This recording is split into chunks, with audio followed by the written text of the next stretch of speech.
Headline समाचार थियो आगाह कयां के PP chairman Bilawal Bhutto Zardari petroleum शयुनि जी क़ीमत में वाध के रद्द करे छॾियो आहे। बिलावल भुट्टो जो चवणु आहे त इमरान ख़ान तेल जी क़ीमतुनि खे रिकॉर्ड सतह ते पहुचाए छॾियो आहे। अवांखे ॿुधाईंदा हलूं, PP chairman Bilawal Bhutto Zardari petroleum शयुनि जी क़ीमत में वाध के रद्द करे छॾियो आहे। इमरान ख़ान तेल जी क़ीमतुनि खे रिकॉर्ड सतह ते पहुचाए छॾियो आहे। पीपी चेयरमैन जो चवणु आहे त वींदे वींदे वज़ीर आज़म अवाम ते महांगाई जी बमबारी तेज़ करे छॾी आहे। ख़बर अवां सां शेयर पिया कयूं। PP chairman Bilawal Bhutto Zardari petroleum शयुनि जी क़ीमत में वाध के रद्द करे छॾियो आहे।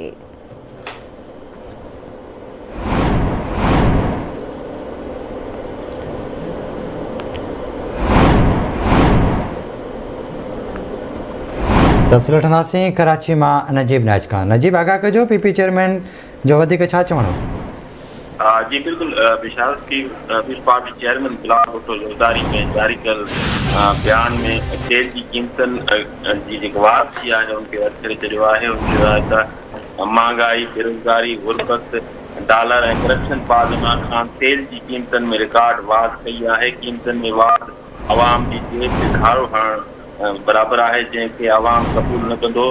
पीपल्स पार्टी चेयरमैन जारी कयल बयान में चयो आहे त इमरान ख़ान वींदे वींदे अवाम मथां महांगाई जी बमबारी तेज़ करे छॾी आहे।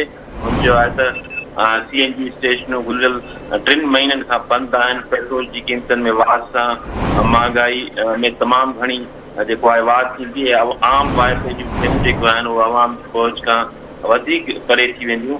हुन चयो आहे त आलमी मार्केट में तेल जी क़ीमतुनि में वाध ते फौरी तौर तेल वधायो वञे थो, पर जॾहिं आलमी मार्केट में तेल जी क़ीमत में घटिताई थिए थी त मुल्क में तेल घटायो नथो वञे। बिलावल भुट्टो ज़रदारी चयो आहे त लॻी वञे थो त इमरान ख़ान बे मोइन कुरैशी जीअं इक़्तिदार जे ख़ात्मे बाद कॾहिं बि पाकिस्तान न वरंदो। पीपी चेयरमैन पंहिंजे जारी कयल बयान में वधीक चयो आहे त 27 फरवरी ते शुरू थींदड़ लॉन्ग मार्च अवाम जे जेबनि ते हयल हर धाड़े जो हिसाब वठंदो ऐं हिन हुकूमत जे ख़ात्मे जा ॾींहं अची पहुता आहिनि। जी महिरबानी मां जी अपडेट करण लाइ।